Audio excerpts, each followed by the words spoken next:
मेरा ही नाम है प्रशांत किशोर, नेता नहीं है, बिहार के एक साधारण परिवार के लड़के हैं। यही सरकारी विद्यालयों से पढ़कर हमने अपना जीवन शुरू किया है। माता पिता का आशीर्वाद है, ऊपर वाले की कृपा है, जीवन में कुछ हासिल कर लिए। अब तय किया है कि अगर भगवान ने हमको शक्ति, बुद्धि, साधन, पैसा दिया है तो जो कुछ भी जीवन में है ये सब बिहार में लोगों की जिंदगी को सुधारने के लिए लगाना चाहते हैं। हमने कोई दल नहीं बनाया, हम वोट नहीं मांगते। कुछ आदमी ये पूछता है भैया वोट नहीं मांग रहे हैं तो बिहार आखिर सुधरेगा कैसे? तो आपको याद दिलाना चाहते हैं, गांधी जी ने इस देश को आजाद कराया। गांधी जी ने आपसे हमसे वोट लेकर देश आजाद नहीं कराया। गांधी जी ने समाज को जगाया। एक बार जब समाज को बात समझ में आ गई, आगे आगे गांधी जी चले, पीछे से पूरा देश चला, तब न देश आजाद हुआ। हम वोट क्यों नहीं मांगते? वोट इसलिए नहीं मांगते हैं कि वोट मांगने के लिए तो हर 2-4 वर्ष पर कोई न कोई आता ही है।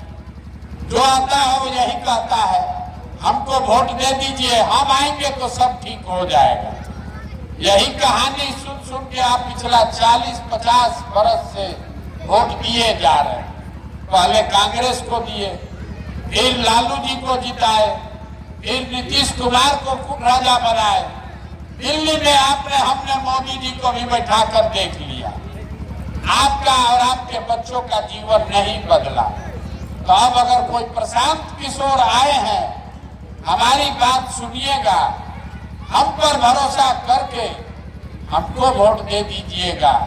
तो इसका क्या गारंटी है कि जीतने के बाद हम आपके साथ धोखा नहीं करेंगे? हम भी तो जीतने के बाद आपके साथ धोखा कर सकते हैं, इसीलिए हम वोट मांगते ही नहीं। अभी 15-20 मिनट में आपको वो रास्ता बताएंगे, अगर आपको समझ में आ जाए, और कुछ हो या न हो, आपके बच्चों के लिए पढ़ाई और रोजगार 2 चीज निश्चित तौर पर हो जाएगा। आपको बात समझ में आए तो उसको अपनाइए, और न समझ में आए तो जिस नेता, जिस दल का बंधुआ मजदूरी कर रहे हैं करते रहिए। हमको उससे कोई शिकवा शिकायत नहीं है। देखिए, दुनिया में जितने विद्वान लोग हैं उन्होंने बताया कि गरीबी से निकलने के 3 ही रास्ते हैं। 3 गो रास्ता है गरीबी से निकलने का। पहला रास्ता है पढ़ाई।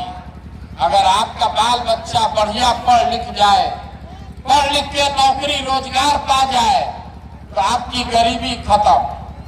दूसरा रास्ता है जमीन। अगर आप पढ़े लिखे नहीं हैं, आपके पास खेती लायक जमीन हो तो खेती किसानी करके भी आप अपना जीवन सुधार सकते हैं। और तीसरा रास्ता है पूंजी, पैसा। अगर आप पढ़े लिखे नहीं हैं, आपके पास जमीन भी नहीं है, लेकिन अगर पैसा हो तो कोई ना कोई छोटा मोटा रोजी रोजगार, व्यापार, दुकान करके आप अपना जीवन चला सकते हैं। बिहार में अगर आप देखिएगा ध्यान से, अपने गांव पंचायत में भी देख लीजिए, तो आपको पता चलेगा कि यहाँ रहने वाले 2/3 लोगों के पास ये तीनों में तीनों चीज नहीं है। यहाँ जो गरीब है उसको पढ़ाई का सुविधा ही नहीं है। गरीब का बच्चा गया स्कूल में पढ़ने, पढ़ा नहीं, खिचड़ी खाया, घरे चला आया। जो यहाँ पैसे वाले लोग हैं, अपने बच्चा को प्राइवेट स्कूल में कोचिंग ट्यूशन करवा रहे हैं। आपके बच्चों का भी भला होने वाला नहीं है। स्कूल आप भले प्राइवेट में पढ़ा दीजिए, कॉलेज तो उसको सरकारी में ही जाना पड़ेगा। तो नीतीश बाबू के इस बिहार में स्कूल से खिचड़ी बंट रहा है और कॉलेज से डिग्री बंट रहा है। पढ़ाई दोनों में कहीं नहीं हो रहा। तो जब आपका बच्चा पढ़ेगा ही नहीं, जब आपका बच्चा पढ़ेगा ही नहीं, तो कोई नेता बने, कोई विधायक, मुख्यमंत्री बने, आपके अनपढ़ बच्चे को कोई डॉक्टर, इंजीनियर, कलेक्टर नहीं बना सकता है। उसको जीवन भर मजदूरी ही करना पड़ेगा। यहाँ रहने वाले ज्यादातर परिवार के बच्चों के पास पढ़ाई का सुविधा नहीं है।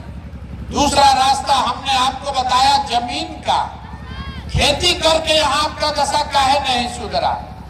खेती करके ही पंजाब में लोग इतना धनी हो गए, वो इसलिए कि बिहार में जो 100 लोग रहते हैं, आप अपने गांव में भी देख लीजिएगा, अगर यहाँ 100 आदमी रहता है, 100 में 60 आदमी के पास जमीन है ही नहीं, तो खेती करेगा कैसे? और जो 40 आदमी के पास जमीन है, उस 40 में 35 आदमी ऐसा है जो 2 बीघा से कम का मालिक है। तो जो बिहार में खेती होती है, ये कमाने वाला खेती नहीं है, ये खाने वाला खेती है।